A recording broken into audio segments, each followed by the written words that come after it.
Thank you all very much for joining us. First of all, just tell us who you are and where you're coming from in terms of who you've supported previously and who you want now. You start, Richard. Well, I'm a Labourite at the end of the day. I've been referred to as Blairite in the past, but I'm a Labourite.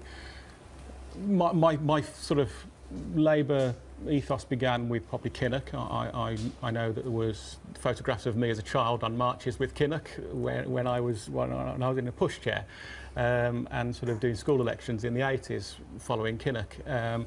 And sort of so Kinnock and John Smith are my sort of moderate views within the Labour Party. And who do you want now in this contest? I've voted. I am a member. I have been a member for 20-odd years. I've voted for Yvette Cooper. OK. OK, so... As my first preference. All right. Well, Shanice, where do you stand? I originally actually voted for the Green Party. As the leader of the Labour Party. And I feel like if... I'm a singer-songwriter. I live in Coventry, have a family. Clark saying it's been a disaster. Was bound to be a problem, and they should have preempted that in the first place. In what way, though? Because it's obviously got more people engaged who might not otherwise have been engaged. Well, I didn't vote because I didn't want to pay the £3. I'm a teacher, I don't have £3. Right. And I didn't feel as if I should But you wouldn't pay... have been able to vote anyway, otherwise, without this new system. The £3 is enabling other people to get involved. Well, she could have voted if she'd become a member. Yeah. OK, but I had without to paying pay, the £3. Yeah, OK, I see that. But my issue is, if you're a member, a fully paid up member, and you're active, then by all means have a say in it, have a vote in it. But this idea of saying, right, we'll have our members that have a say in it, but then we'll also add this £3 supporters thing, which somebody in the first instance should have realised that that would open it up to potential for non-Labour supporters to just vote as members. Now, but what about someone like Shanice? Because Shanice, you were Green in the past.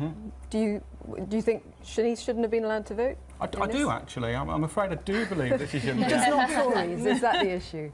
No. I believe that she shouldn't be able to vote. Oh, she shouldn't be able to vote. Yeah. So, Shanice, tell him why you should be able to vote. I believe a supporter is someone who has voted for the party. I see. However, what if you were torn like I was, and I voted for Green specifically just because I said from day one, I'm going to, because if nobody does, then they're definitely not going to get into power. Absolutely fine, and I have no problem with anybody voting... But you just said you didn't want me to vote. No, I don't want you to vote for the leader. I have no problem with you voting for anybody that you want to vote for. And it's the Labour Party's responsibility to get people like yourself and people like Sandra back on board and actually do it themselves and change things so that in the future you see yourself not torn anymore and you see yourself in a position where you think, actually, I now like what the Labour Party are doing, I do want to vote for them. Couldn't we have a say in who leads it to make it the way that we would want to vote for? Because if we're both Green, because we don't feel they're Liberal enough, why wouldn't we have a say in getting a leader who would bring us back on board? Why wait 5 years down the line until they've sorted themselves out and made themselves wantable to me? Why not me have a chance to make them the party I want them to be now? The Americanised idea of this open primaries and having sort of supporters to say, well, you have a say in choosing who we are then going to vote for. That's not a bad idea at all. And to say, OK, if you want to become a supporter, you can do. And now, from your input, you can choose the candidates that the membership then decide to vote for. That would have been a pretty good idea, I think. I think there was sound idea on that. But to then say... though, I mean, because obviously the debate has been around whether the system has been abused. Do you think it's been open to abuse, Sandra? And isn't it today that the candidates are actually meeting together? Yeah, they're all meeting Harriet Harman to talk about it. So we have a flurry of voters, maybe from the Conservative Party and whoever else, just registering their vote to make sure that apparently Corbyn doesn't win. Well, that is not open and transparent and is well, open to ridicule, really. That has been. Yeah. I'm not sure that there were as many, Tory or other totally agree. Yeah, I don't think they've had a secret meeting in a pub all signing up. I think it's been quite overstated. I think if it was the candidate in the forerunning that was the preferred candidate of the senior party members, I'm pretty sure they'll be happy with it. But because it's Corbyn who's at the forefront, then it's becoming a problem. And I feel like it's being overstated because they don't want him I totally agree with that. Leader. Can I just say, I totally agree with that, and my point is not about that. It's about the fact that we're having this discussion. The reality is that we're having a discussion about the policy, the way that it's been done, the processes behind it, and it's turned the Labour Party into a joke. And if they hadn't done this £3 membership, we wouldn't be having this conversation. Has it been, though, a proper debate about the heart and soul of the Labour Party, which is what everybody was saying was needed? Why not? Because it's reflected the spectrum of opinion, hasn't it? Personally, I've just felt like it's been mudslinging against Corbyn. It's not a race for the leadership of the Labour Party anymore. It's who can say something about Corbyn, or who can get on Corbyn's side, or who can all regroup away from Corbyn. It's not about Labour leadership anymore. It's about making sure that that crazy man who voted against the war isn't suddenly going to be in charge. Part of that is because the long-term solution for the Labour Party, which is that many people feel that Corbyn, if he's elected, will not be the kind of candidate that can be a statesman for our country in the future. But if I was able to vote, I want Corbyn to be the leader, because he would make Labour back to being about people and back to being about policies and values and heart. Every party says that they're about people. And if he's not going to be a leader, then he's not going to be a leader. That doesn't mean that he's not going to create an environment where a future leader can't flourish. Why do you say you don't think he can be a statesman? Well, for me, I'm looking for a charismatic leader. I'm looking for someone who's got the gravitas. He's someone that's got people queuing outside. Yeah, but do you know what I think? And I've been reading some of the broadsheets today. It almost feels like there's a celebrity culture around him, because he looks like our uncle, is what my uncle.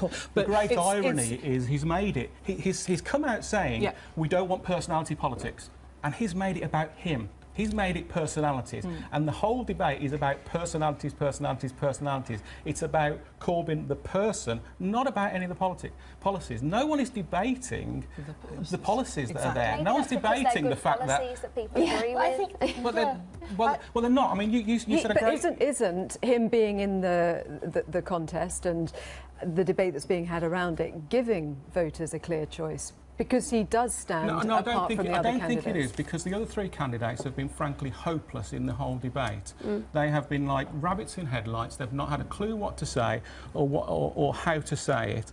They have carried on doing the political thing, which is avoiding questions and not actually coming out with things, because they realise that's the way to get the likes of Sandra back on board, so in the people that went to the Tory party. Do each of you kind of have a clear view of what each of the four candidates stands for? No. Could you pigeonhole them? I pigeonhole as potential future Tories and Corbyn. Ooh. That's how I think. I just see pretty much the same way, Tory Light and Corbyn. I think one of the things... Just briefly, is that the way you will see it, or does anybody else stand out amongst the other three as distinctive? I think it depends, because some people's policies, I think, are more Labour than others. So I kind of agree with some things that Yvette is saying, like on children's care, and she wants to invest a lot more money in science and research development. I think that's going to help our cause, especially technology is such a big thing these days. So I don't think she is too Tory. I think she's just borderline. That's why I would prefer her than any of the others. Why do you all think Labour did not do well at the last election? Was it because it wasn't they were left-wing enough? Yeah, they weren't left. So people in Scotland all voted SNP, or they voted Green, or for some strange reason people went to UKIP, because the point of Labour is that they're values driven, and you vote for them because you feel as if they believe that they could make this country better. It's not all about the economy. There's a big problem values. the Labour Party has, and this panel is already addressing it, or already stating the same thing. The Labour Party throughout history has had this issue where, because we believe something is right, we think it therefore must be right, and the people will therefore believe us. The centre ground shifting argument. But the reality is the polling says otherwise. Now, the TUC polled a massive survey after the election to find out why the Labour Party lost the last election. There were three reasons.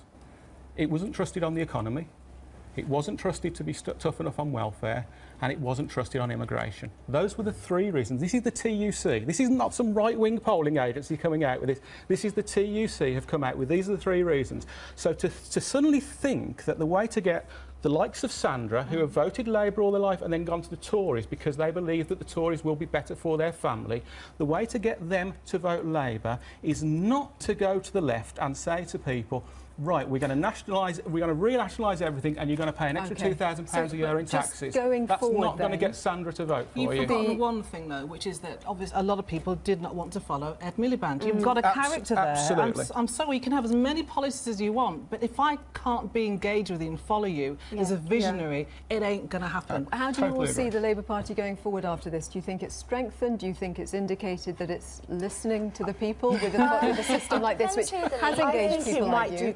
I think it might do much better this time, especially if Corbyn, if Corbyn is the leader, because I think it's time to show who the party is. I think that UKIP did well. I think that SNP did well, Plaid did well, because they said this is who we are and these are our values.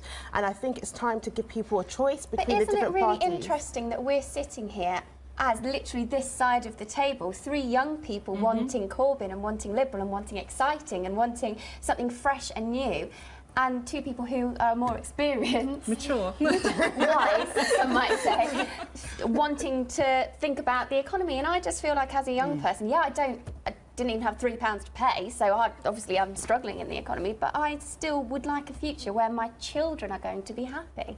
I feel that Corbyn is passionate about what he's saying, and I think that he's talking sense. That's why he relates to us. You don't need to be in a specific age range to understand sense and to understand morals and things that are right and just. And I think that is why people connect with him. I think people underestimate young people, and they think we're some sort of thug and he that doesn't understand. Can I just say, young people, I was young once. We all were. I was young 20 years ago, and I got older.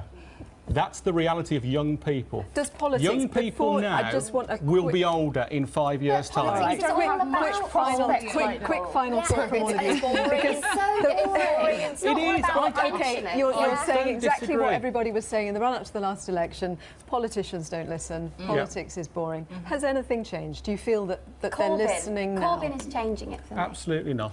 They're still not listening to people like you. Absolutely not. And his popularity might change things, even if it's between the other MPs within the Labour Party. They might change because they're seeing that he's actually a forerunner between us as a youth, and so it has to change. The perception you have, I understand the perception you have, but the reality is very, very different. Jeremy Corbyn is being very controlled. He's being very, very diplomatic around things, and as are all the other, and nothing has changed.